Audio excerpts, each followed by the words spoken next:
Here's some commonly used accommodations: oral administration, small group, the extended time for assignments or tests, and preferential seating. And in a little while, we'll go over what all of those mean. So this is one of the activities we're going to do, and probably y'all are not going to be able to do this since you're on your computer.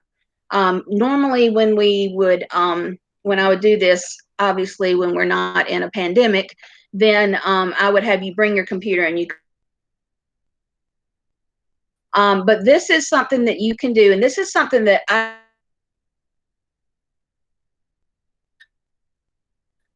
administration. A lot of times when you read to a student in the back of the classroom, it might disrupt other students. Or you might have that student that is going to listen to you read it when they don't really need that reading help. So Screencastify is a great way to record yourself reading the assignment or the test, and then giving that link to the student, and they can grab a headset and listen to you reading the test. And then if they need to like rewind or listen to it again, then that capability is there. And Screencastify, if you go to this link, you can download the extension for Screencastify. This is what it's going to look like once you've downloaded it. If you use the webcam only, then that's just going to record your voice. It's not going to record the computer screen. And I tried it. You'll actually, later on in this presentation, you'll see a Screencastify that I did. I really, really like this tool. I think it's a great tool. It immediately gives you a link to what you recorded, and then you can put that in the Google Classroom and assign it just to a specific student, or you can email it to them so that all of the students don't get that. And I'll tell you, this is even good for some of those students, because we all know we have those students that are in MTSS and that need that accommodation. Some of them have a 504 plan, that need that accommodation. So it's not a bad idea for other students as well. So this would have been our little activity that we would have done, and I had a clouds quiz, which was inspired by Miss Edgman, because they were learning about clouds, that I was going to give y'all and have y'all make a Screencastify, just recording your voice. But if anybody needs help with that, I will be more than glad to share that with you, and to to help you set that up if you're not sure how to use Screencastify. It's very, very easy. And the one thing I didn't tell you, let me go back to that slide real quick, is if you want to actually record more than just your voice, if you use desktop, it'll record your screen as well. So then here's some commonly used modifications. Different amount of homework. Let's say that a student struggles with math, and it might take them 2 or 3 hours to complete a math assignment. Then you might just give them 5 problems instead of 20. You might give them the odd problems instead of all of them. And then different assessment questions, and we're going to talk about that in just a minute. Alternate materials to learn, and then verbal assessment versus pencil and paper. Okay, so this is actually the video where I created a modification, and I'm hoping it's going to play for you. I don't know how that's going to work with me sharing this screen.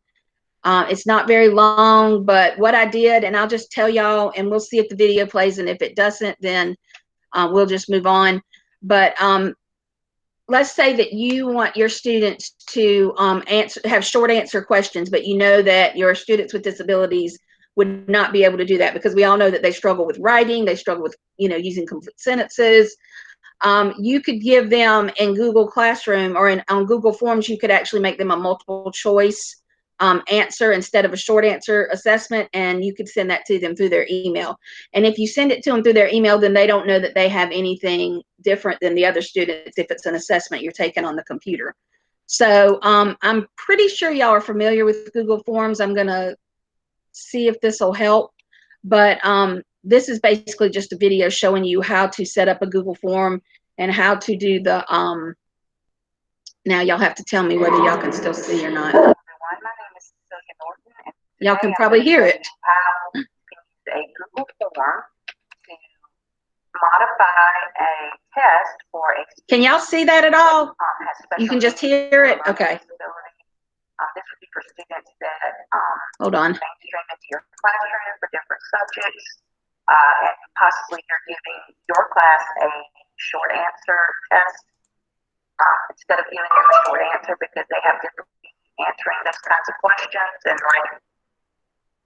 Okay, you might offer them the option of a Google form with the test questions and multiple choice answers. So the first thing that I'm going to do is I'm going to go in and I'm going to set up a Google form. So you're going to go to your waffle. You're going to find forms. When you get your forms up, you're going to start a new form.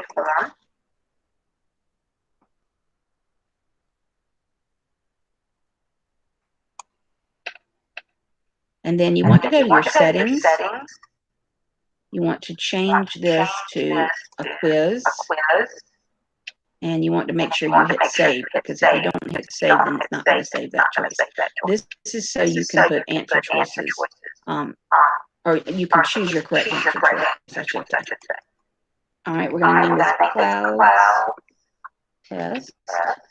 And the reason that I'm going to use clouds test is because that's something that I can come up with a quick question for, because we've been working on that in the fourth grade class that I go into with my students. All right, I'm going to say complete the assessment on clouds. Thankfully, it does tell you when you misspell something, so you can fix that. All right, the very first question I always use is, what is your name? I have once or twice before forgotten to ask the quiz to catch emails. And so this way I'm covered and the student puts in their name and I know which answers are theirs.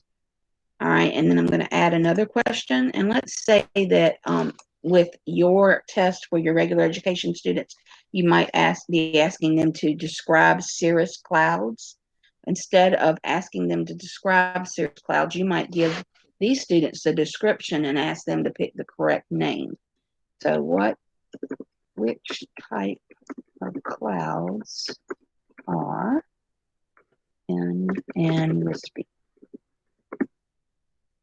And then you would put in your answer choices.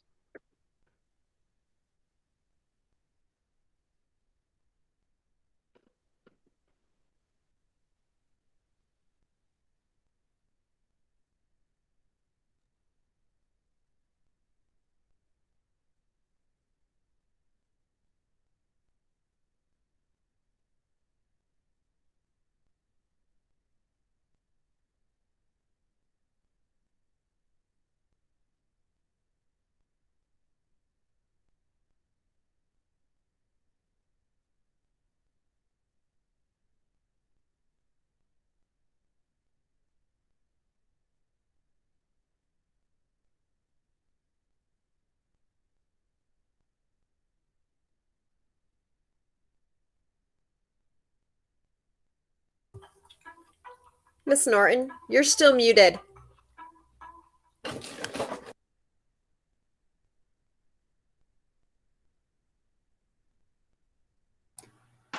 I'm glad you let me know that, because I probably would have finished the presentation. Okay, sorry about that, y'all. See, I tell y'all, it's my first time doing this, and when it's virtual, it's all different. So I'll try this again. I do it all the time, and 9 weeks in, so. Yeah. All right, so let me get back to my slide. Talking about oral administration and the accommodations here, and I'm just explaining them. And of course, oral administration, you use that when a student is taking a test or an assignment that's not on their grade level, that's on grade level and that they can't read themselves.